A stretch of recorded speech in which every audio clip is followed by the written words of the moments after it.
وجه الله ومرضاته وقربه وثوابه سبحانه وتعالى. نويت التعلم والتعليم والتذكر والتذكير والنفع والانتفاع والإفادة والاستفادة والحث على التمسك بكتاب الله وسنة رسوله والدعاء إلى الهدى والدلالة على الخير ابتغاء وجه الله ومرضاته وقربه وثوابه سبحانه وتعالى. نويت التعلم والتعليم والتذكر والتذكير والنفع والانتفاع والإفادة والاستفادة والحث على التمسك بكتاب الله وسنة رسوله والدعاء إلى الهدى والدلالة على الخير ابتغاء وجه الله ومرضاته وقربه وثوابه سبحانه وتعالى. نويت التعلم والتعليم والتذكر والتذكير والنفع والانتفاع والإفادة والاستفادة والحث على التمسك بكتاب الله وسنة رسوله والدعاء إلى الهدى والدلالة على الخير ابتغاء وجه الله ومرضاته وقربه وثوابه سبحانه وتعالى. نويت التعلم والتعليم والتذكر والتذكير والنفع والانتفاع والإفادة والاستفادة والحث على التمسك بكتاب الله وسنة رسوله والدعاء إلى الهدى والدلالة على الخير ابتغاء وجه الله ومرضاته وقربه وثوابه سبحانه وتعالى. الله وبركاته. نويت الشيطان الرجيم. بسم الله الرحمن الرحيم. الحمد لله رب العالمين وبه نستعين على أمور الدنيا والدين والصلاة والسلام على سيدنا ومولانا محمد أشرف الأنبياء والمرسلين وعلى آله وصحبه أجمعين. سبحانك لا علم لنا إلا ما علمتنا إنك أنت العليم الحكيم. رب اشرح لي صدري ويسر لي أمري واحلل عقدة من لساني يفقه قولي. ولا حول ولا قوة إلا بالله العلي العظيم. قال الله سبحانه وتعالى: أعوذ بالله من الشيطان الرجيم. يؤمنون بالله واليوم الآخر ويأمرون بالمعروف وينهون عن المنكر ويسارعون في الخيرات وأولئك من الصالحين. Ayat 114 di dalam surah Ali Imran.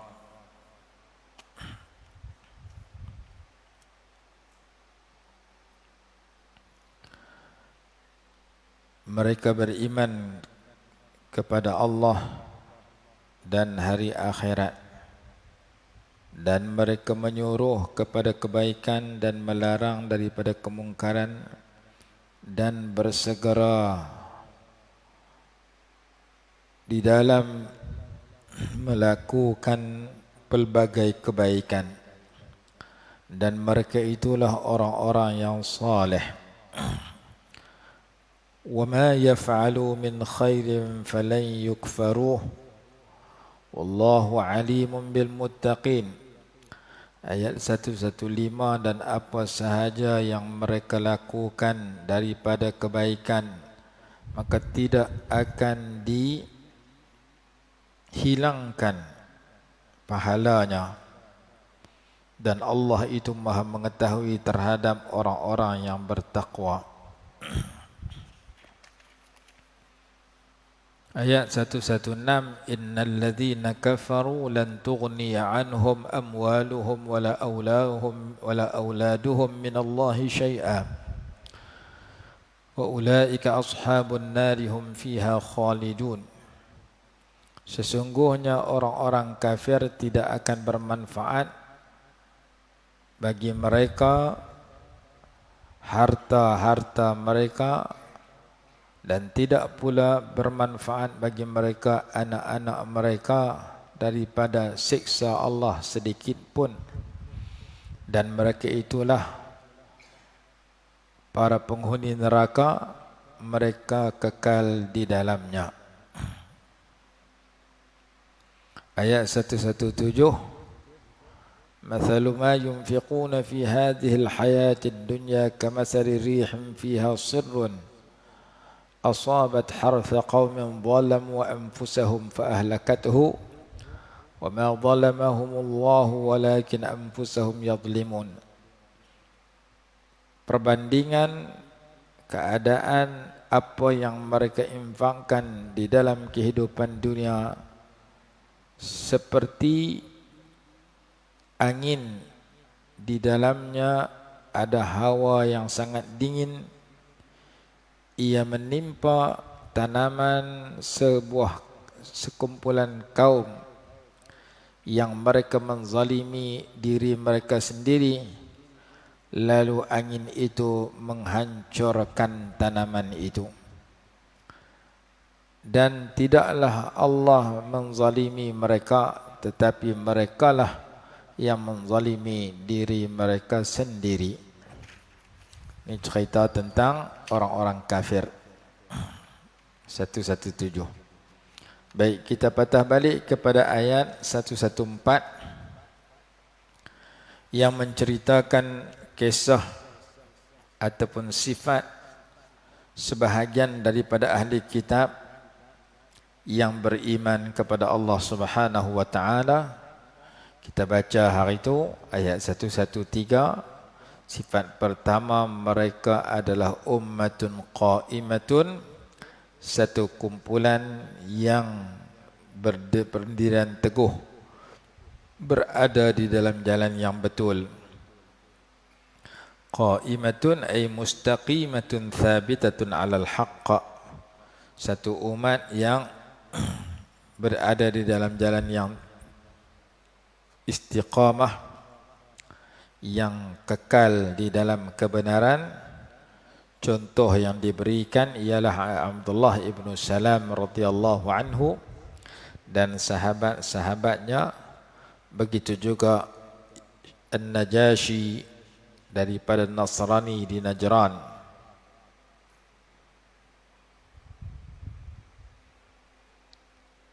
Seterusnya sifat mereka yatluna ayatillahi ana al-lail. Mereka membaca ayat-ayat Allah di waktu-waktu malam, pada malam hari. Ana al-lail ay fi sa'atihi, pada waktu-waktu malam, yakni daripada maghrib sampai subuh, bila-bila masa. Dan lebih lagi dituntut iaitu pada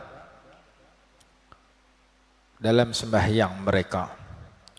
Wahum yasjudun, sambil mereka sujud, yakni yusallun, sembahyang. Mereka membaca ayat Allah dalam sembahyang mereka, yakni mereka melakukan qiyamul lail. Sifat mereka lagi yu'minuna billahi wal yawmil akhiri. Mereka beriman kepada Allah dan hari akhirat.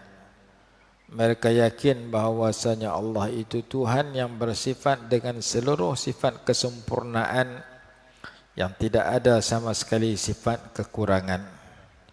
Dan beriman dengan wujudnya hari akhirat, yakni hari terdapat nikmat dan sebaliknya siksa.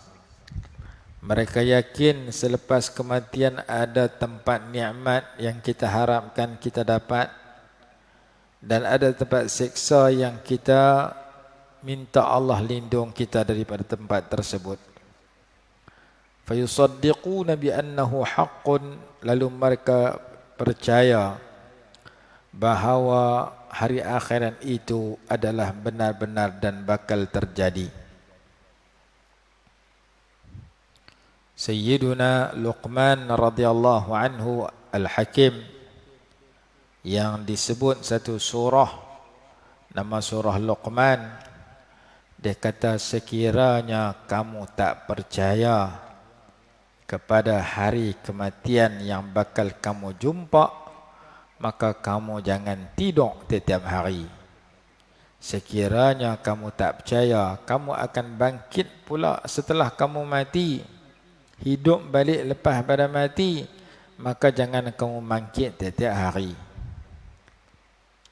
Tiap-tiap hari kamu mesti tidur, tiap-tiap hari kamu dipaksa bangkit tidur, maka demikianlah penghujung usia kita akan dipaksa mati dan dipaksa bangkit lepas mati. Tiap-tiap hari, siang malam daripada kita dilahirkan sampai hari ini, kita tak boleh melawan dan menentang sunnah dan kehendak Allah yang telah memaksa kita tidur kerana kita letih, dan memaksa kita bangkit tidur kerana kita hilang letih. Tak ada orang yang boleh kata aku 24 jam tak mau tidur langsung.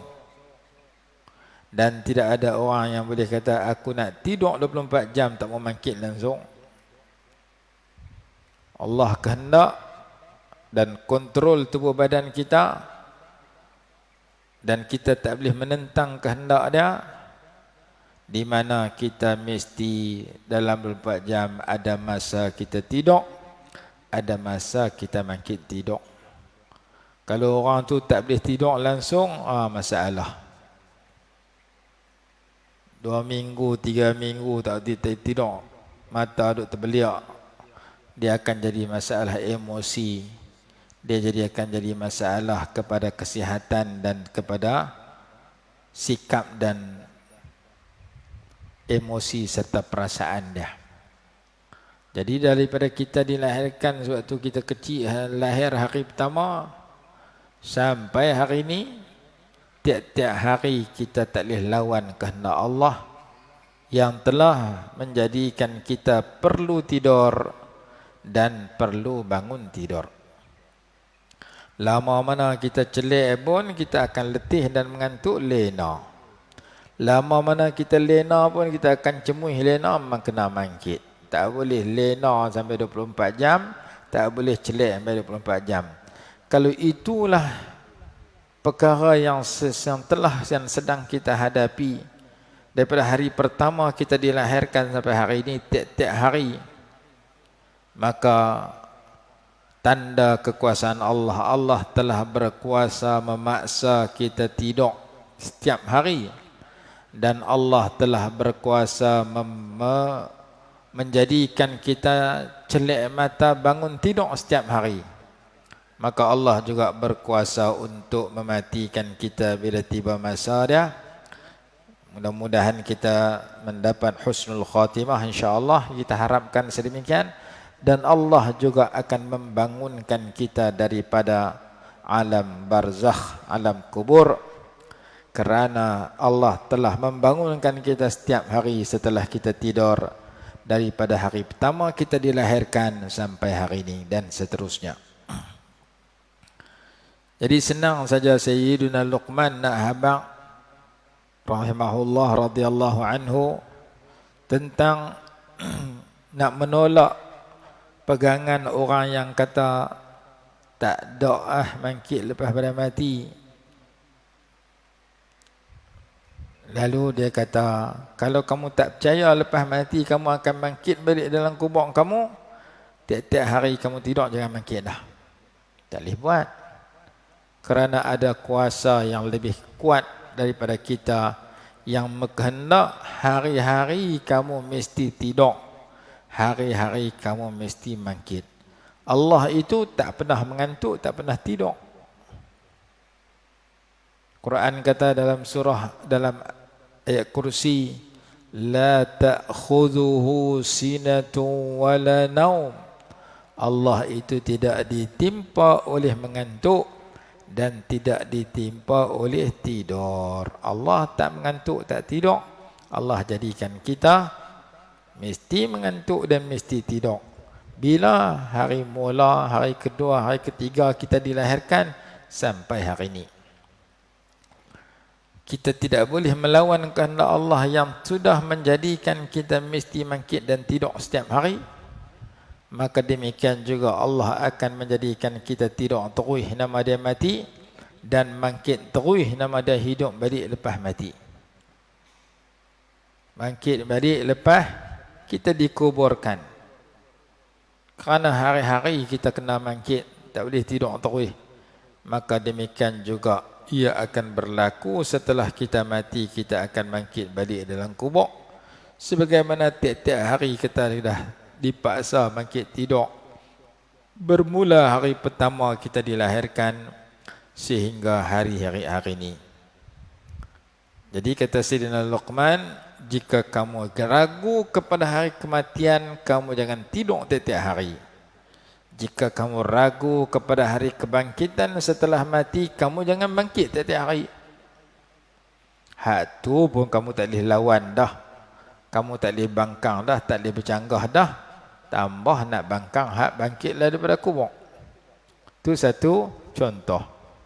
Contoh kedua, Syekh Sya'rawi rahimahullah dia kata, kalau kamu menafikan adanya nikmat dalam kubur kepada orang baik dan adanya siksa dalam kubur kepada orang jahat, maka kamu jangan tidur. Kerana dalam tidur kamu, kadang-kadang kamu mimpi baik, kadang-kadang kamu mimpi buruk. Dan bila kamu mimpi yang baik, kamu dapat nikmat dan suka seorang-seorang kamu, orang lain tak tahu. Bila kamu dapat mimpi yang buruk, kamu sedih dan sakit seorang-seorang, orang lain tak tahu. Tiap-tiap hari kita tidur, kadang-kadang kita bangkit, kita rasa mimpi yang indah malam tadi. Kadang-kadang kita bangkit, kita rasa mimpi yang buruk. Orang yang tidur menikmati mimpi yang indah. Orang yang tidur menghadapi mimpi yang menyedih dan menakutkan. Bini tidur, laki duduk sebelah pun tak tahu. Laki tidur, bini pun tak tahu. Dia duduk riau seorang-seorang dalam tidur dia, sebab dia mimpi buruk. Dia duduk syok seorang-seorang dalam tidur dia, sebab dia mimpi yang menggembirakan. Tak ada siapa tahu. Lepas tu orang keriting lagi.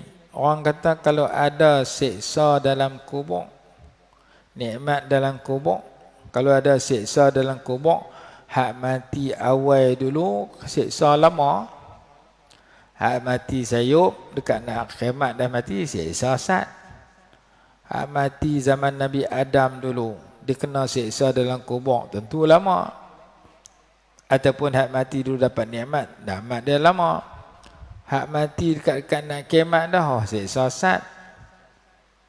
Lalu Imam Sya'rawi rahimahullah dia kata tak semestinya hak mati lama rasa lama, hak mati sat rasa sat.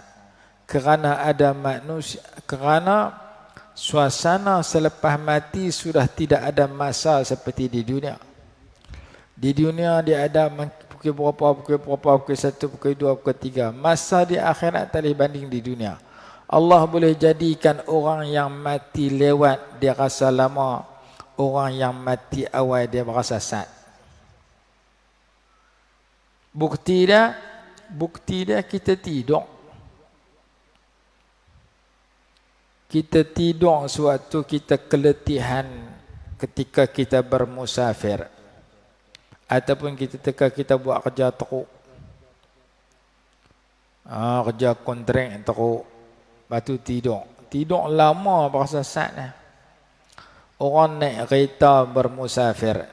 Naik kereta nak pergi Kuala Lumpur, bawa kereta sendiri. Tolak keluar pada rumah malam hari. Orang kata apa siapa keluar malam hari, dia kata kereta malam-malam tak berapa banyak. Berapa dia keluar naik kereta daripada Kedah nak pergi Kuala Lumpur, dia keluar pukul 10 malam. Dia kata cuaca sejuk sikit, kalau keluar siang ni panas. Bawa lah kereta. Sampai pukul 12, pukul 1, mata tak boleh celik lah. Celik badan, celik pejam. Pasal apa? Mengantuk. Waktu tidur. Pukul 12, pukul 1, waktu tidur. 3 jam dah bawa. Pukul 1 dah. Sampai Sungai Perak dah. Dia kata kat orang sebelah, aku tak boleh pergi dah. Gagah pergi lagi, takut terlena tengah awak kereta. Orang sebelah kata, tu buat macam mana? Kita parking di RNR Sungai Perak tu. Kita tidur saat. Lama mana tidur? Tengah jam jadi ya. Beda hilang mengantuk lagi kita sambung. Oleh kerana siang dia tak tidur, letih buat kerja, malam dia bawa kereta pula 2-3 jam perjalanan jauh. Dia pun tidur pukul 1 pagi. Dia habang kat kawan sebelah dia, pukul 1:30 lagi kita sambung perjalanan. Celek-celek pukul 4. 3 jam dia tidur tak sedang. Pasal dia terlalu letih. Maka orang yang terlalu letih tidur lama berasa sat. Celek-celek segar. Gerak kawan dia. Okey, jom kita sambung perjalanan. Kawan kita lama mana kita tidur. Kita berasa macam sejam kot. Tadi kata tengah jam, berasa macam sejam. Tak boleh tahu berapa lama mana tidur, melainkan kena tengok jam. Tengok jam, pukul 4. Hak tadi kata nak tidur tengah jam, jadi 3 jam, 4 jam. Kerana terlalu letih menyebabkan tidur lama berasa sat.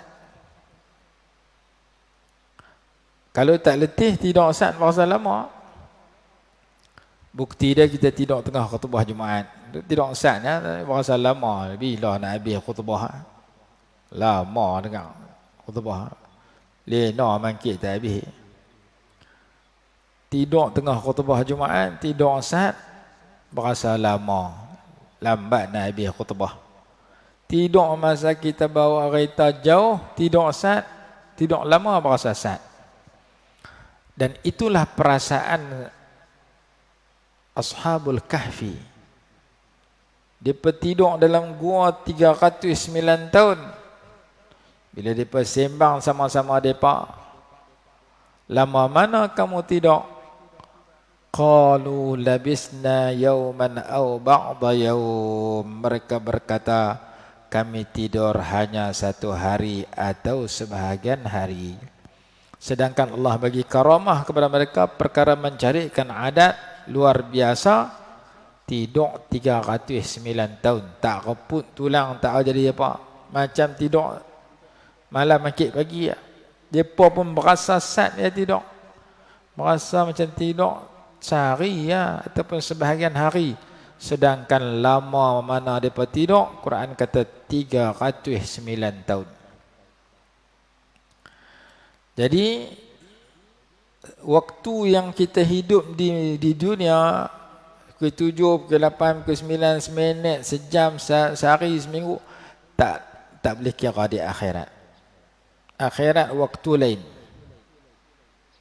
Orang tidur, dia tak boleh tahu secara tepat lama mana dia tidur, mesti kena tengok jam. Tengok jam tengah khutbah Jumaat, tidur celik. Lama khutbah ni bila nak habis. Tengok baru 10 minit. Tapi kita tidur di masa kita letih buat kerja, kita berasa macam tidur sat lah, tak tahu lama. Maka kata Imam Sya'rawi rahimahullah, orang hak tidur di dunia pun dia tak tahu lama mana dia tidur secara tepat, melainkan dia kena tengok jam baru dia tahu berapa minit, berapa jam dia tidur. Sebab bila orang tidur, jam dah sudah tak ada dalam minda dia. Jadi dia boleh tahu lama mana tidur, dia kena cari jam dulu tengok. Oh, saya tidur sekian minit, masa saya nak tidur saya tengok jam. Pukul 11 malam. Lah saya makin tidur tengok pukul 5 pagi. Oh, lama ni saya tidur. Kita tidur pukul 11 malam, tu kita celak mata. Kita tak boleh tahu pukul berapa saya tidur, lama mana. Sama ada lah ni pukul 6 ke, pukul 5 ke, pukul 4 ke, 3.30 ke. Melainkan saya kena cari jam, 10 jam kau tengok. Oh, saya tidur lama ni. Kerana masa nak tidur, saya tengok pukul berapa saya lena. Masa nak bangkit, saya tak boleh tahu lama mana. Melainkan saya kena tengok jam. Kita tidur tiap hari, kita tak rasa, tak boleh tahu lama mana kita tidur. Maka orang dalam kubur boleh mati dah 1,000,000 tahun, tapi dia berasa sat saja dalam kubur dia. Kerana Allah boleh bagi berasa sat, kerana dia dapat nikmat dalam kubur dia. Ada orang yang mati lewat dekat nak kiamat, tapi Allah boleh bagi rasa lama. Kerana di dunia sudah berlaku, Allah tunjuk kuasa dia. Orang lena sat berasa lama, lena tengah khutbah Jumaat sat berasa lama sungguh, sebab dia tak mau dengar khutbah. Orang yang lena lama ketika penat bekerja, dia berasa sat. Jadi nikmat dan azab dalam kubur sabit di dalam Al-Quran dan hadis. Dalam Quran Allah berfirman, وَلَنُذِيقَنَّهُمْ مِنَ الْعَذَابِ الْأَدْنَى دُونَ الْعَذَابِ الْأَكْبَرِ لَعَلَّهُمْ يَرْجِعُونَ. Al-'adhab al-adna, dan sesungguhnya kami akan merasakan kepada mereka azab yang lebih dekat sebelum azab yang lebih besar. Azab yang lebih dekat, azab kubur. Azab yang lebih besar, azab neraka. Kata sebahagian ulama dalam mentafsirkan ayat itu. Begitu juga waman a'rada an dzikri fa inna lahu ma'isyatan dhanka. Barang siapa yang berpaling daripada mengingatku, baginya kehidupan yang sempit, yakni disempitkan kuburnya, kata sebahagian ulama. Mereka beriman dengan Allah dan hari akhirat, dan mereka menyuruh dengan kebaikan, yakni menyuruh manusia. Bukan menyuruh binatang, bukan menyuruh pokok kayu. Kita duk suruh orang semayang, kita suruh orang, kita tak suruh binatang. Kita tak pergi kata, wahai lembu, hang kena semayang, wahai pokok durian, hang kena puasa. Tak. Puasa semayang bukan pergi kat pokok, bukan pergi kat binatang, pergi kat orang. Tapi orang setengah dia tak tahan panas telinga. Ustaz tu mengajar, kata kat aku. Ustaz tu mengajar, kata kat orang, tak kata kat benda lain. Memang mengajar kena kata kat orang, pasal Islam itu, syariat Allah itu diturunkan kepada manusia dan jin. Jadi menyuruh sini, menyuruh sama? Menyuruh orang ramai, diri dan manusia yang lain. bil ma'ruf, dengan kebaikan. Ajak diri kita dengan orang lain buat baik. Jangan kita buat seorang-seorang. Aku dah beriman, aku dah semayang, aku dah mengaji, orang lain lantaklah nak jadi apa pun. Orang lain nak sesatkan nak apa, aku tak peduli. Tak boleh. Kalau kita tengok dalam grup WhatsApp kita ada orang yang alirannya salah, ada yang pegangannya salah, ada yang amal ibadatnya tak betul, kita tahu, maka kita kena habang, hak ni tak betul, hak ni betul. Kerana sifat orang yang dekat dengan Allah itu, di samping dia beriman, dia bersifat ya'muruna bil ma'ruf, menyuruh, mengajak kepada kebaikan. Dia ajak siapa? Siapa saja yang dia mampu ajak. Sagi ramai lagi bagus. Kerana dakwah kepada Allah, mengajak kepada Allah, lagi ramai orang dapat petunjuk dengan sebab kita, lagi banyaklah pahala dan darjat yang kita dapat. Fa wallahi la an yahdiyallahu bika rajulan wahidan khairul laka min humurin na'am. Wahai Ali, demi Allah, sesungguhnya seseorang itu mendapat petunjuk dengan sebab kamu, lebih baik daripada kamu mendapat unta yang berwarna merah. Apa dia unta warna merah? Kereta paling mahal zaman dulu. Kamu boleh ajak seorang dapat petunjuk dengan sebab kamu lebih baik daripada kamu dapat kenderaan yang termahal di zaman sekarang. Ada riwayat yang lain, lebih baik daripada dunia dan segala isinya. Menyuruh mereka itu kepada kebaikan dan melarang oleh mereka itu daripada kemungkaran.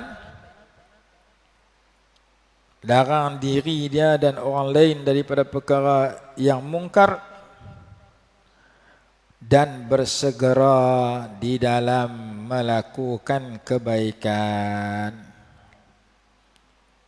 Yusari'una ay yubadiruna bimtithali amrillah.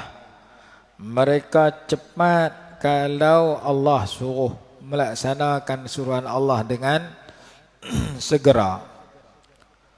Sampai waktu semayang, segera semayang. Sampai waktu puasa, segera puasa.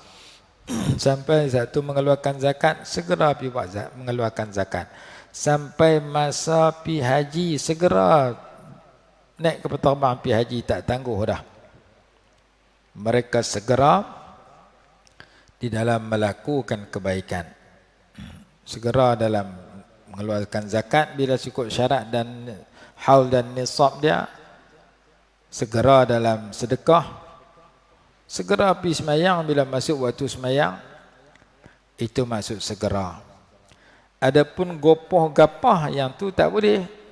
Mayang kalut-kalut, nak pergi semayang berlari menjerit, semayang pun sujud macam ayam patuk padi, kelang kabut, bawa kereta motor kelang kabut. Gopoh tu tak boleh.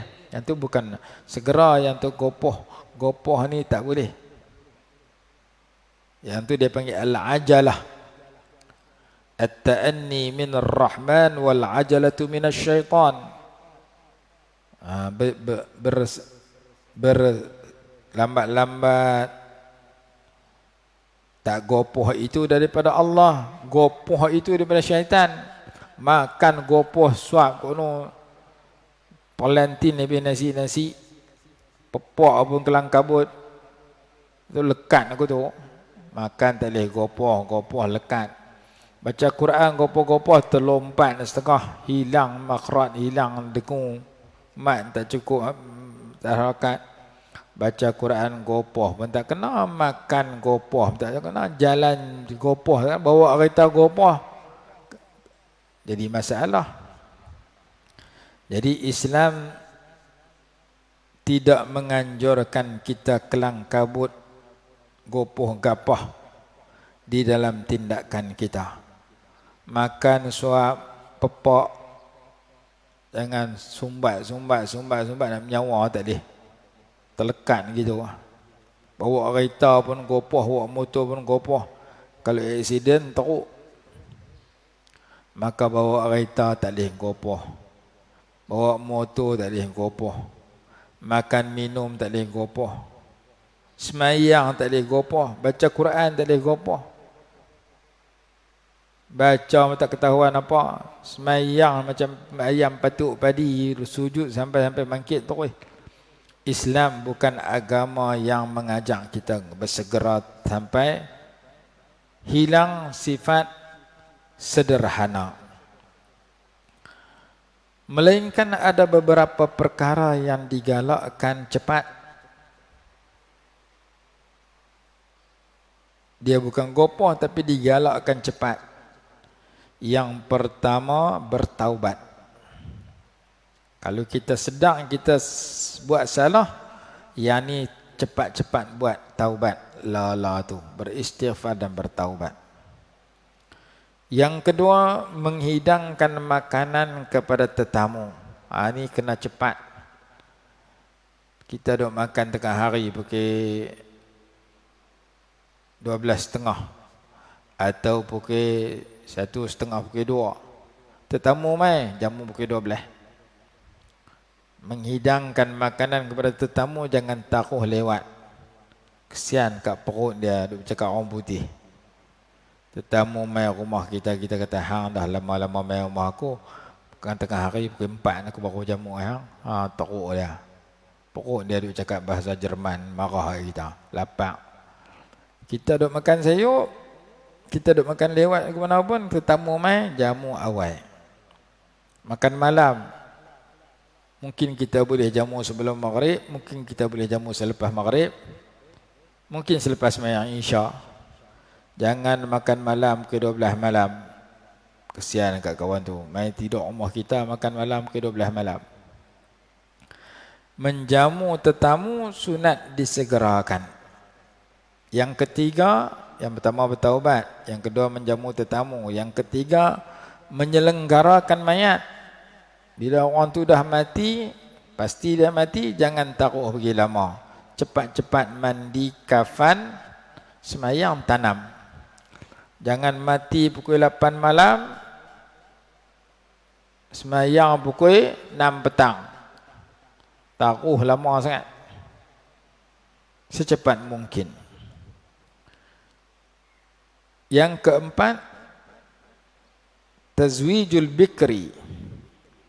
Mengahwinkan anak dara dengan anak terona hak tak ada kerja.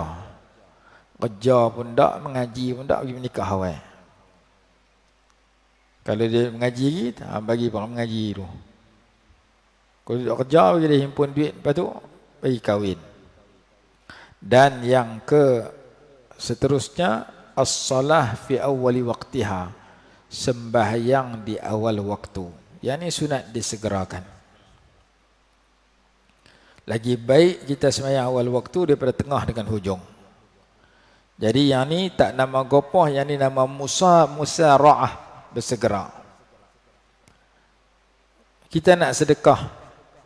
Sedekah yang paling baik dalam 24 jam ialah sedekah di awal siang. Nama dia segera dalam bersedekah. Hadis kata bakiru bis sadaqah fa innal balaa la yatakhattaha. Segeralah kamu dalam berpagi-pagilah kamu dalam bersedekah. Sesungguhnya bala tidak akan melangkah ataupun menimpa orang yang memberi sedekah. Tidak akan melampaui orang yang beri sedekah di awal pagi. Riwayat yang lain, as-sadaqatu tasuddu 70 baban minas su. Sedekah itu menghalang 70 pintu kejahatan, menolak 70 malapetaka. Riwayat yang lain, khairu abwabil birri sadaqah, sebaik-baik pintu kebaikan itu sedekah. Riwayat Imam Tabrani dalam Mu'jamul Kabir, begitu juga dalam kitab Majma'uz Zawaid, as-sadaqatu tamna'u 70 naw'an min anwa'il bala' ahwanuhal judham wal baras. Sedekah itu menghalang 70 jenis bala. Yang paling ringan bala yang ditolak oleh sedekah itu ialah penyakit kusta dan penyakit baras. Hadis ini menyebut sedekah itu menolak wabak penyakit, menolak 70 jenis bala yang paling ringan, wabak penyakit yang berat yang menimpa manusia. Penyakit kusta, penyakit sopak dihindarkan dengan memberi sedekah. COVID-19 masuk dalam wabak juga. Mudah-mudahan Allah jauhkan kita kalau kita mengamalkan sedekah. Hadis yang lain menyatakan, as-sadaqatu bil ghadawati yadhhabna bil ahad. Sedekah di awal pagi. Pagi itu maksudnya subuh, lepas subuh waktu duha. Di awal siang. Yadhhabna bil ahad, menjauhkan segala perkara yang membinasakan. Al-ahad jam'u ahad wa hiya al-afah. Sedekah di awal siang itu menjauhkan perkara-perkara yang menghancurkan dan membinasakan, menjauhkan penyakit, menghindarkan kita daripada ditimpa penyakit. Jadi zahirnya sedekah itu menjauhkan penyakit di sudut agama dan di sudut dunia. Allah Ta'ala jauhkan daripada orang yang bersedekah itu. Bahkan hadis lain kata, as-sadaqatu tamna'u mitatas su'. Sedekah itu menghalang daripada ditimpa kematian yang buruk. Orang yang sedekah mengundang kematian yang baik. Orang yang sedekah ditolak daripada malapetaka. Orang yang sedekah didoakan oleh malaikat, Allah ma'ati munfiqan khalafa. Dan sedekah itu menghapuskan dosa. Was-sadaqatu tudfi'ul khati'ah. Banyak hadis-hadis tentang kelebihan dia yang saya sebut ni kerana apa? Kerana Quran kata wasari'u wa yusari'una fil khairat, mereka segera dalam kebaikan. Salah satu bab segera dalam kebaikan, hadis kata bakiru bis sadaqah, bersedekahlah kamu di pagi hari. Allah Ta'ala tidak akan menjadikan kamu ditimpa bala. Dan sedekah itu menghindarkan kamu daripada bala 70 jenis. Yang paling ringan bala yang Allah hindarkan ialah penyakit, wabak penyakit yang merebak yang boleh menimpa seseorang. Penyakit itu nama kusta dan sopak. Jadi mudah-mudahan kita dijauhkan daripada malapetaka apabila kita berjumpa awal pagi kita dengan bersegera dalam melakukan kebaikan, dengan kita sembahyang subuh di awal pagi, dengan kita sembahyang tahajud sebelum subuh. Mudah-mudahan kita dijauhkan daripada segala keburukan. Masa pun dah lajak dah, insya-Allah kita sambung besok. Wallahu a'lam. Bismillahirrahmanirrahim. Alhamdulillahirabbil alamin. Salatu wassalamu ala sayyidina Muhammad wa ala alihi wa sahbihi barik wasallim. اللهم انفعنا بما علمتنا وعلمنا ما ينفعنا وارزقنا علما ينفعنا برحمتك يا ارحم الراحمين. ربنا آتنا في الدنيا حسنة وفي الآخرة حسنة وقنا عذاب النار. صلى الله على سيدنا محمد وعلى آله وصحبه وسلم. الحمد لله رب العالمين.